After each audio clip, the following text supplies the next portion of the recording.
Түз абада Лондон, BBC. Саламатсыздарбы?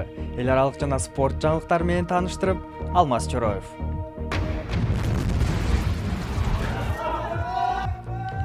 Ислам мамлекетинин алдындагы жашоо. BBC 1 жыл мурун экстремисттик топтун колуна түшкөн Ирактагы Мозул шаарын көрүп келди. Жер ортолук деңиз аркылуу Европага багыт алган мигранттардын саны өсүп жатканда BBC эң ири куткаруу операциясын көрүп келди. Аламдашы ушулбу? Теги аралаш Расадан чыккан айым Япониянын сулуусу сынагын утканы Токиодо талкууга жем таштады. Өздөрүн ислам мамлекети деп атаган топ 1 жыл мурун Ирактагы Мозул шаарын басып алгандан кийин айрым райондор толугу менен бошотулуп, тарыхый эстеликтер да талкаланган. BBC-нин иликтөөсүнө ылайык, экстремисттик топ күнүмдүк турмушту көзөмөлдөп турат. Айрым тургундар мектептерде өспүрүмдөр экстремисттик идеологияга сугарылып жатканын билдиришти. Мосул боюнча кабарлар ислам мамлекети тобунун элегинен өткөндөн кийин гана келип калды. Бирок BBC бир нече ай жүрүп, карапайым кишилердин жашоосун тартып алууга жетишти.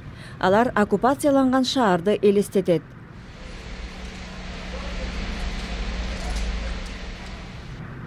Христиандар жашаган бул аймак көп улуттуу Мосулдун жандуу бөлүгү болгон. Азыр кунары өчкөн бир жер. Үйлөрүн тартып алып, кулпулап, сыртына Н тамгасын Назарен же христиан деп белги коюлган.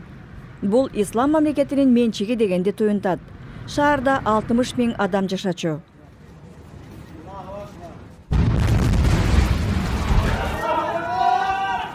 Ислам мамлекети шииттерге таандык бардык мечиттерди, жада калса айрым жактары окшошпойт деп сунниттердин да кээ бир жайларын жок кылды.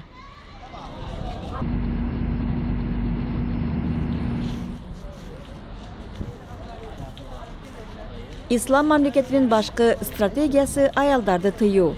Аялдар сыртка эркек тууганы коштосо гана чыга алат. Денеси толук жабылышы керек. Бул аялды диний көзөмөлдөгүч колуңа колгап кийген жоксуң деп жемелөөдө.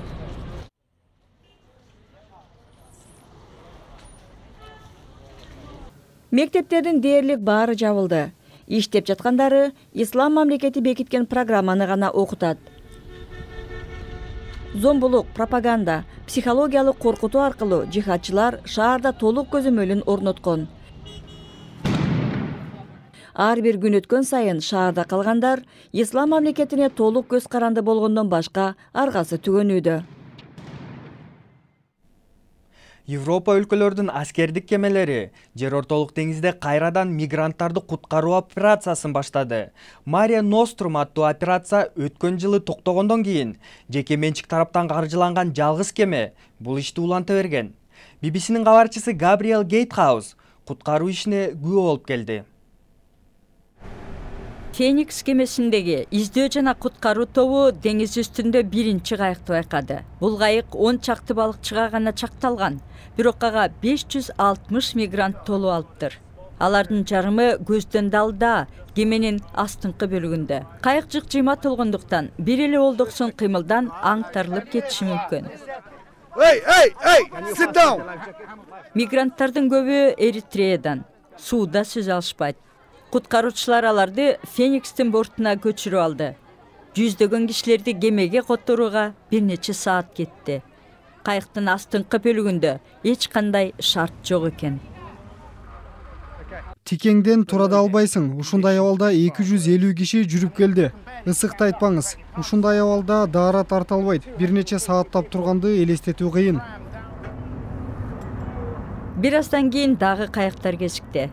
Түшкө маал бизди 2,5 миң мигрант тегеректеп турду. Рас жардам келатат. Бир нече европалык өлкөдөн кемелер жөнөтүлгөн. Мигранттарды Сицилияга алып барышат. Алардын андан аркы тагдыры кызуу саясий талкууларда чечилүүдө. Европада калууну эңсегендер кандай чечим чыгат деп күтүшөт. Түз абада BBC эми күндүн башка жаңылыктарынын тизмеги. Украинада Киевке жакын жайгашкан Василькив шаарында мунай сактачуу жайда өрт кырсыгы чыгып, бир адам каза таап, 6 киши жабыркады. Өрт өчүрүүчү кызматынын 3 кишиси дайынсыз жоголду. Өрт кече башталып, бүгүн таңга маал ал жерде жарылуу да болду. Коррупция боюнча айыпталган ФИФАнын вице-президенти Жак Уорнер тууралуу жаңы маалыматтар чыкты.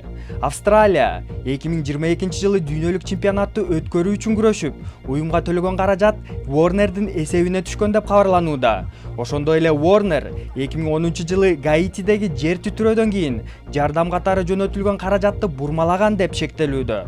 Уорнер бул айыптарды четке какты. Гонконг MERS вирусунан улам Түштүк Кореяга багыт алган каттамдарга чектөөлөрдү киргизди. Түштүк Кореянын өкмөтү илдеттен 7 адам каза болгонун маалымдады. Жакынкы чыгыштан тышкары MERS вирусу же төө тумоосу Түштүк Кореяда эң көп катталууда. Бир өлкөгө таандык болуш үчүн адамдын ата теги канчалык маанилүү? Япониянын сулуусу сынагын Ариана Миямото утуп алгандан кийин бүтүндөй өлкө бул тууралуу талкууга киришти. Себеби Ариананын апасы япониялык, атасы болсо афроамерикалык.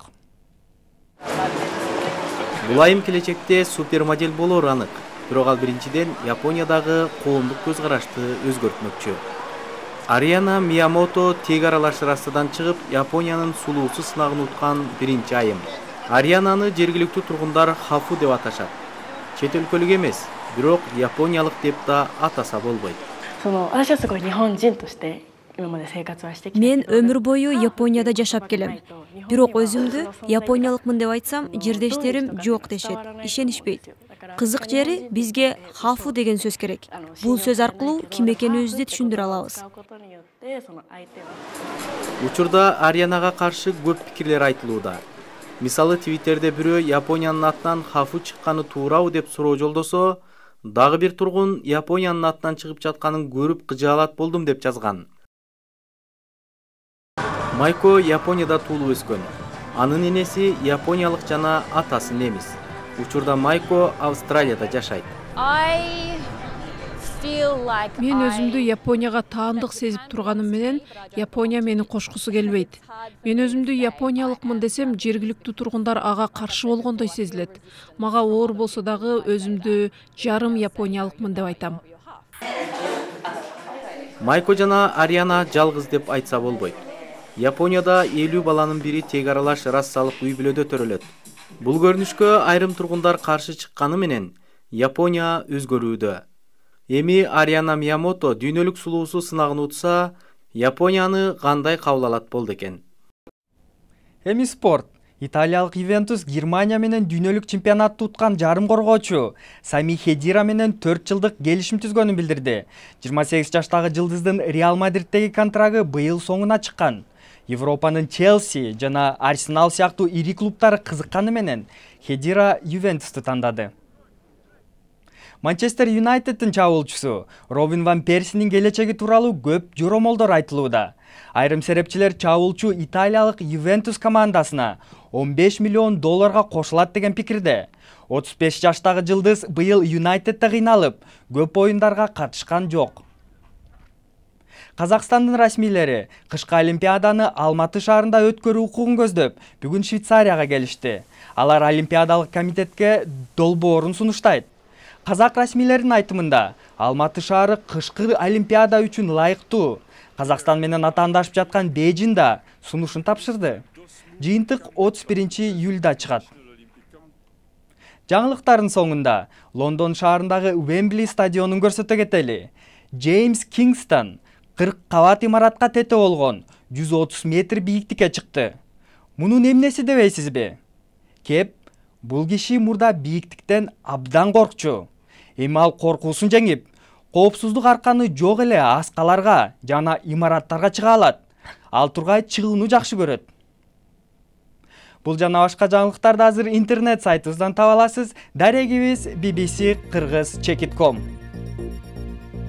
Сиздер менен мен Алмаз Чороев болдум. Саламатта калыңыздар.